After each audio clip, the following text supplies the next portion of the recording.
21শে জুলাই শহীদ দিবসকে সামনে রেখে কীর্তিপুর ২ অঞ্চল তৃণমূল কংগ্রেসের উদ্যোগে এক প্রস্তুতি সভা অনুষ্ঠিত হলো বারাসাত ২ নম্বর ব্লকের অন্তর্গত হারোয়া খাল সংলগ্ন তৃণমূল কংগ্রেসের কার্যালয়ের সম্মুখে।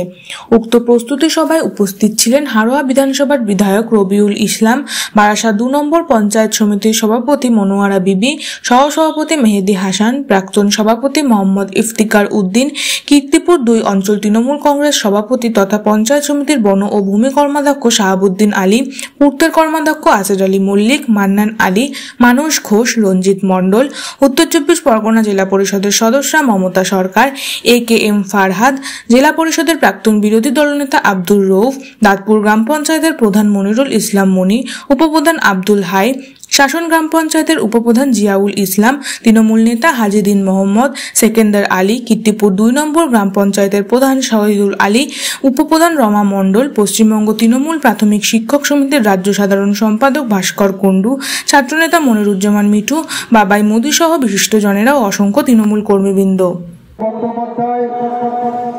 তৎকালীন যুব সভানেত্রী ছিলেন Mamata Bandyopadhyay. No identity card no vote. Mamata Bandyopadhyay মহাকরণের ডাক দিয়েছিলেন। সারা বাংলার যুব সমাজকে ডাক দিয়েছিলেন যে কলকাতার রাজপথে মুক্তি হতে হবে। 34টা বছর CPM যে ক্ষমতায় ছিল তাকে পরাস্ত করার জন্য যুব সমাজকে প্রয়োজন আছে, মাঠে নেমে যেতে হবে। তাই আপনাদের অনুরোধ করব, মমতা বন্দ্যোপাধ্যায়ের বার্তা শুনে, আমাদের যারা মঞ্চে নেতৃত্ব আছে নেতৃত্বদের বার্তা শুনে গ্রামে গ্রামে 2026-এ যে নির্বাচন, সেই নির্বাচনকে লড়াইয়ের সংগ্রামে আমাদের মাঠে নেমে যেতে হবে। এই প্রস্তুতি আমাদের নিতে হবে। দেখুন, 1993 সালে সেই 21শে জুলাই মমতা বন্দ্যোপাধ্যায়ের নেতৃত্বে যে no identity card no vote, তখন কোনো আইডেন্টি কার্ড ছিল না। CPM আইডেন্টি কার্ড না থাকার সুযোগ নিয়ে ওদের যেটা স্বভাব, সেই ছাপ্পা ভোট তারা খুব সহজেই দিতে পারত। মমতা বন্দ্যোপাধ্যায় প্রথমেই বলেছিলেন যে একটি স্বতন্ত্র আইডেন্টি কার্ড দরকার, যার মাধ্যমে কে সঠিক ভোটার তাকে আইডেন্টিফাই করা যায়। সুতরাং সেই যে সঠিক দাবি, যে আমাদের 1995 সালে যেটা আমরা পেয়েছি, আমাদের এপিক কার্ড, যেটা আমাদের একটি এখন ভারতীয় নাগরিকত্ব হিসেবে আমরা সেটাকে কিন্তু জাহির করতে পারি, সেই এপিক কার্ডের দাবিতে সেই দিনের আন্দোলন ছিল। মমতা বন্দ্যোপাধ্যায় সেই আন্দোলনের নেতৃত্ব দিয়েছিলেন। কিন্তু আমরা কি দেখেছিলাম, সেই অমানবিক CPM সরকার 13 জনকে আমাদের কর্মীদের, যুব কংগ্রেসের কর্মীদের কিন্তু হত্যা করেছিলেন। তারপর থেকে 21শে জুলাইটা মমতা বন্দ্যোপাধ্যায় বললেন এই দিনটা আমরা শহীদ দিবস হিসাবে পালন করব। বলেছিলেন এই অনিয়ম আমরা মেনে নিতে পারি না, আমরা চাই একটা সচিত্র প্রমাণপত্র হবে, যে প্রমাণপত্র বলে মানুষ তার ন্যায্য ভোটাধিকার প্রয়োগ করবে। সুতরাং সেই দিন তিনি মহাকরণ অভিযানের ডাক দিয়েছিলেন। বাংলার আপামর মানুষ মমতা বন্দ্যোপাধ্যায়ের ডাকে সাড়া দিয়ে, বাংলার আপামর নেতা নেতৃত্বগণ মমতা বন্দ্যোপাধ্যায়ের ডাকে সাড়া দিয়ে সেদিন কলকাতার বুকে জমায়েত হয়েছিলেন। উপরে নির্বিচারে গুলি চালিয়েছিলেন, ফলত আমরা দেখেছিলাম 13 জন শহীদ হয়েছিলেন। মমতা বন্দ্যোপাধ্যায় সেই শহীদদের কথা তিনি বলেননি। 98 সালে দল গঠন করবার পরে, তৃণমূল কংগ্রেস গঠন হওয়ার পরেও প্রত্যেক বছর ধর্মতলায়, কিন্তু একটা কথা বলতেই হয়, প্রত্যেক বছর আমরা যে শহীদ সমাবেশে যাই, সেই শহীদ সমাবেশ যখন বামপন্থীরা ক্ষমতা এসেছিল, যদি শাহীবাড়ি হত্যাকাণ্ড মিটু বলছিল, ছেলেকে মেরে তার রক্ত ভাতের সঙ্গে মিশিয়ে মাকে খাওয়ানো থেকে শুরু।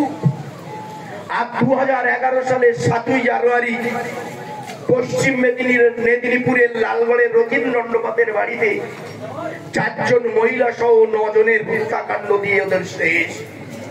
অগণিত হত্যাকাণ্ড, যদি সেই হত্যাকাণ্ডের একটা ব্যাখ্যা দিই অনেক সময় লেগে যাবে।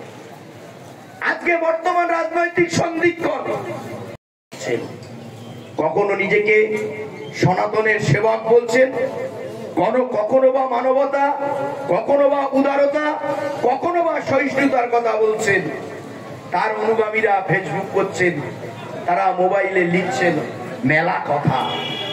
আমি অপর ধর্মকে কিভাবে শ্রদ্ধা করতে হয় বক্তব্যের মাধ্যমে দিয়ে যিনি সনাতন ধর্মকে প্রতিষ্ঠা করেছিলেন আমাদের পশ্চিম বাংলা।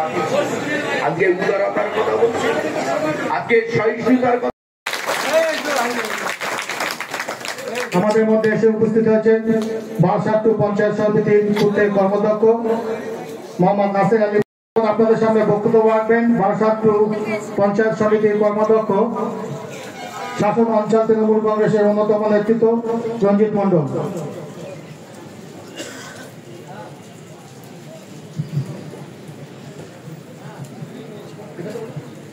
উপস্থিত সভা সভাপতি এবং উপস্থিত রয়েছেন আমাদের।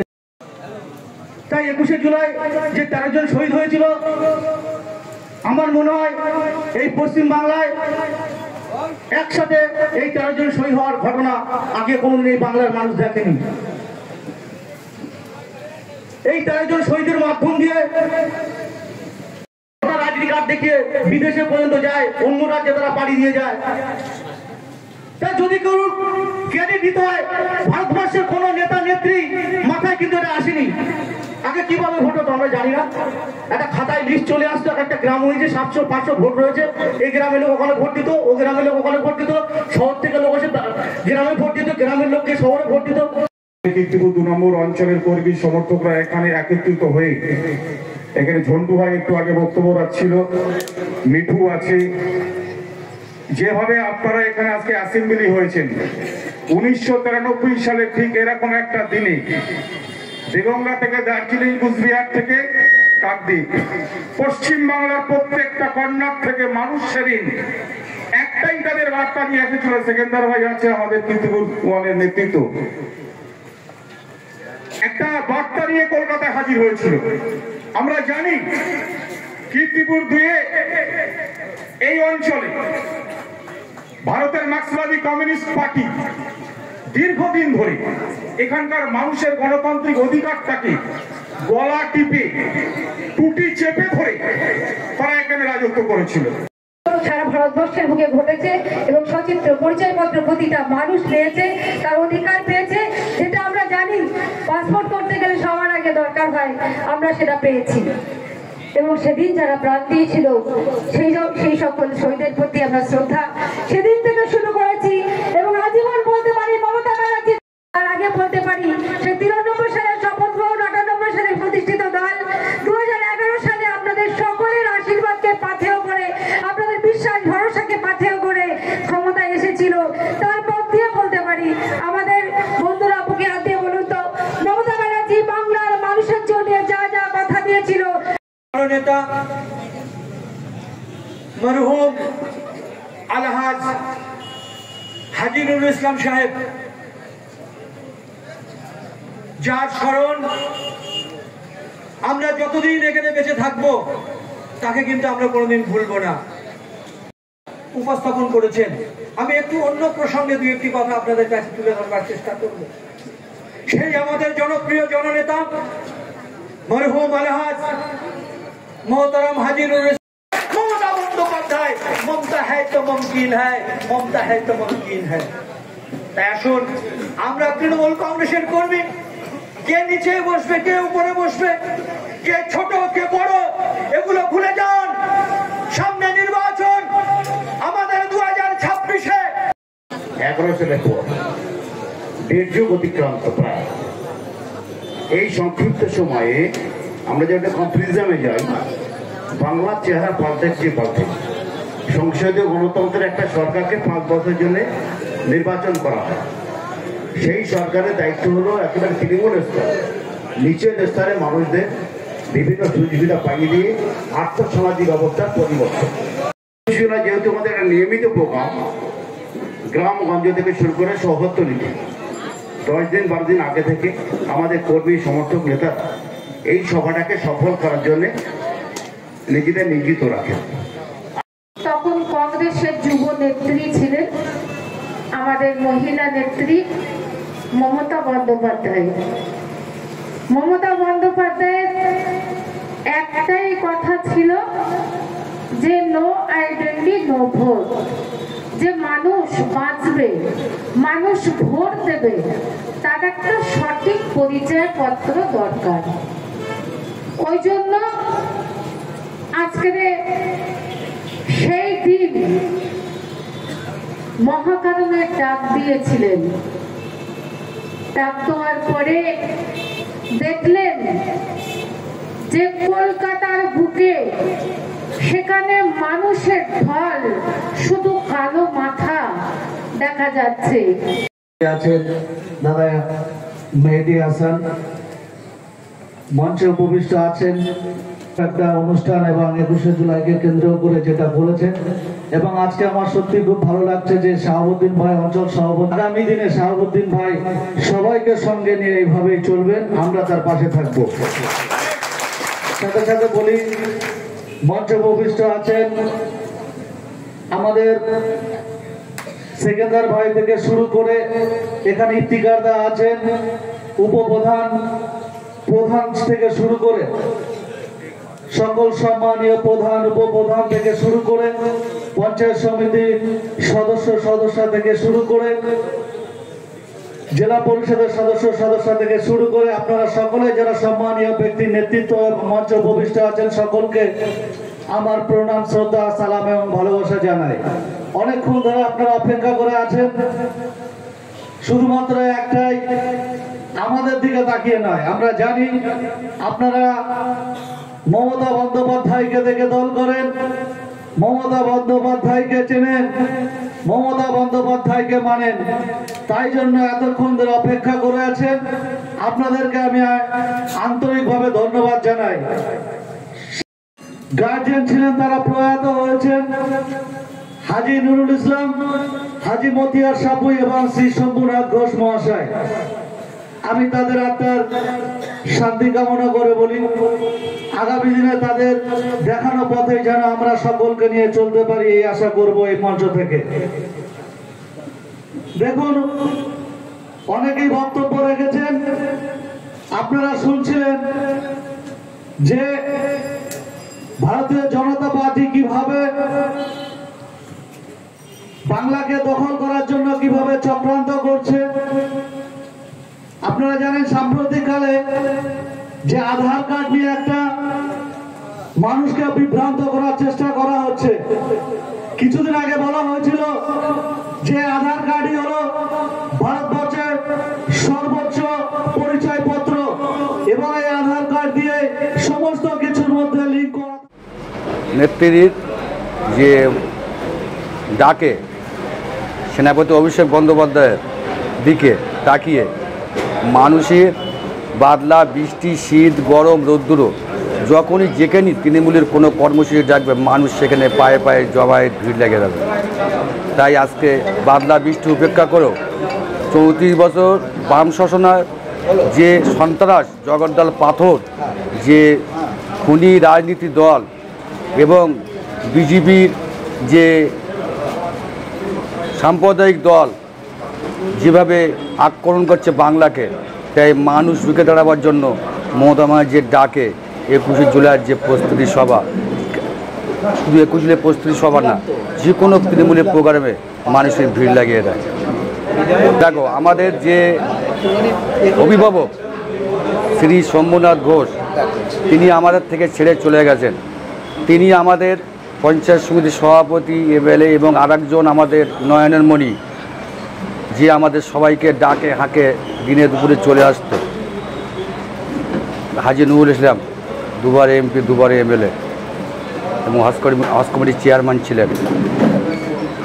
তিনি আমাদের মিষ্টি মুখে, মিষ্টি হাসিতে, আর শ্রী শম্ভুনাথ ঘোষ দুজনা একসঙ্গে যে কোনো পরিস্থিতিতে, যে কোনো সময়ে তাঁরা যেভাবে আমাদের নির্দেশ দিতেন আমরা সেইভাবে চলতাম, এবং তাঁরা আমাদের গার্জিয়ান হিসেবে ছিলেন। তারা ছেড়ে চলে গেছে, তাই আমরা গার্জিয়ানহীন ব্লক হয়ে গেছি। তাই আমরা পঞ্চায়েত সমিতির সভানেত্রী এবং দুবারের পঞ্চায়েত সমিতির সভাপতি এবং আমাদের বিধায়ক হাজী রবুল শেখ থেকে শুরু করে আমাদের পরাশদ ব্লক প্রত্যেকটা পঞ্চায়েত সমিতির কর্মদক্ষের থেকে প্রধান থেকে শুরু করে আমাদের অঞ্চলের প্রত্যেকে 7টা অঞ্চলের প্রত্যেকের পলিটিক্যাল এবং জননেত্রী থেকে শুরু করে সবাই একসঙ্গে আমরা সেই তাদের দুজনের দেখানো পথ আমরা কাঁধে কাঁধ মিলিয়ে একসঙ্গে চলার চেষ্টা করছি, এবং সেটা চলার চেষ্টা সবাই মিলে আমরা করব।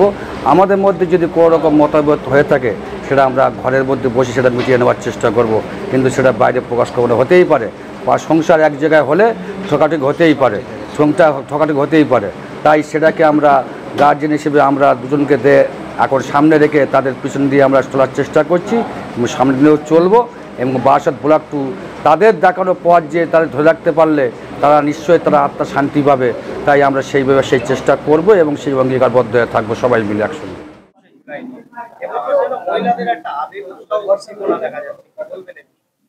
যেহেতু আমাদের নেত্রী তো মহিলা, তিনি মহিলাদের জন্য যেভাবে সুরক্ষিত দিচ্ছে মহিলাদের, তার জন্য আজকের মহিলারা বুঝে দেখলেন যে আমাদের নেত্রী ছাড়া আমাদের কোনো উপায় নেই। কারণ 34 বছর যে সরকার ছিল সেই সরকার মহিলাদের কোনো প্রাধান্য দেয়নি।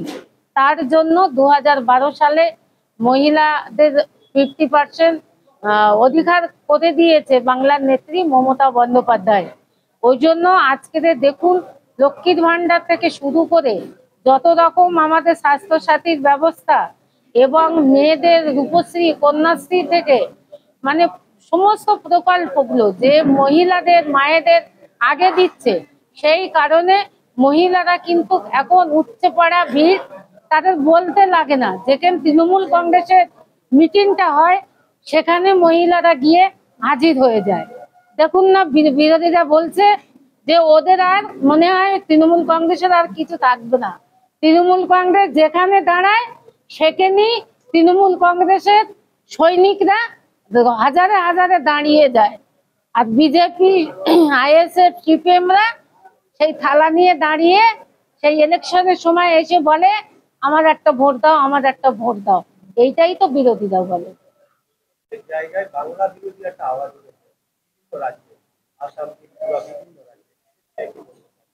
এটা বাংলা ভাষা আজকে দেখুন আমাদের 1947 সালে 15ই আগস্ট যে স্বাধীন হয়েছিল দেশ, আজকের সেই স্বাধীনের পরে কিন্তু যারা বাংলা ভাষা যারা জানে, এটা দেখুন সারা রাজ্য জুড়ে কি এটা মানে ভারতবর্ষ জুড়ে একটা তোলপাড় চলছে।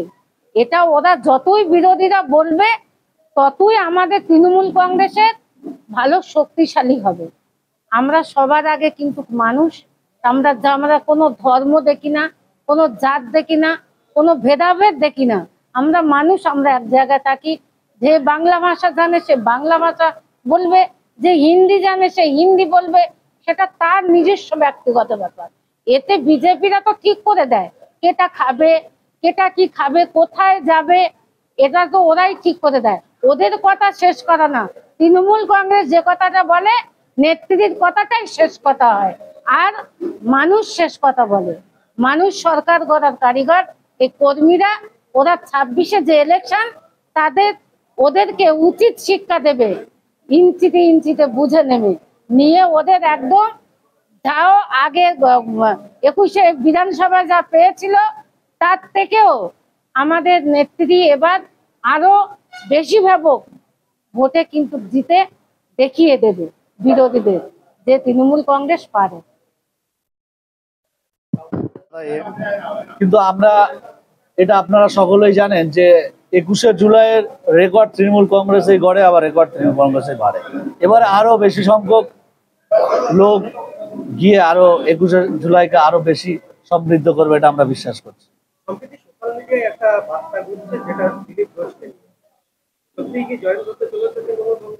না দেখুন, এটা অত দূর পর্যন্ত এটা আমি বলতে পারবো না, সম্পূর্ণ দলের নেতৃত্ব জানেন এ ব্যাপারে, আমি কিছু বলতে পারবো না। যা বলার এটা নেতৃত্ব করবেন, আমার উচ্চ নেতৃত্ব। বৃষ্টি বা ভারী বৃষ্টির মাঝেও আজকে অঞ্চলে সভাটা ছিল, সেটাতে প্রচুর পরিমাণে মহিলা তৃণমূল কংগ্রেস এবং তৃণমূল কংগ্রেস বিধায়ক হিসেবে কি বার্তা? খুবই ভালো লাগছে। আমার বিধানসভার মধ্যে এটা কীর্তিপুর 2 অঞ্চলের এখানে অঞ্চল সভাপতি আমার এখানে উপস্থিত আছেন, আমাদের এখানে সভানেত্রী উপস্থিত আছে, পঞ্চায়েত সমিতির সভাপতি সহ এখানে প্রধান উপপ্রধান অঞ্চলের সমস্ত নেতৃত্ব এখানে উপস্থিত আছেন। আমি সবাইকে নাম দিতে পারছি না। সবাই এখানে দেখুন এই অবস্থার মধ্যে দিয়ে সবাই এসেছেন, সবাই তদারকি করেছেন এবং প্রত্যেকটা কর্মীরা, মহিলারা বিশেষ করে সবাই এসেছেন। এর জন্য আমি আন্তরিকভাবে অভিনন্দন জানাই যে তারা মমতা বন্দ্যোপাধ্যায়কে দেখে দলটা করেন, মমতা বন্দ্যোপাধ্যায়কে দেখে চলেন। আমরা সেইভাবে আমরাও তাদের পাশে সেভাবে থাকার চেষ্টা করছি এবং থাকবো। হাড়োয়াবাসীকে বলবো, এটা আমার প্রথমে বিধায়ক হিসেবে আমার প্রথম 21শে জুলাই। সুতরাং আমি আমার চেষ্টা করব, আমার যে সকল সৈনিকরা আমার সাম্প্রতিক উপনির্বাচনে যেভাবে আমার রেকর্ড মার্জিনে জিতিয়েছে, মমতা বন্দ্যোপাধ্যায়ের প্রতি আস্থা ভরসা রেখে আমাকে রেকর্ড মার্জিনে জিতিয়েছেন, আমি আশা করব যে সেই রকম রেকর্ড মার্জিন এবার হাড়োয়া বিধানসভা থেকে 21শে জুলাইকে ঐতিহাসিক জনসমাবেশে পরিণত করবে।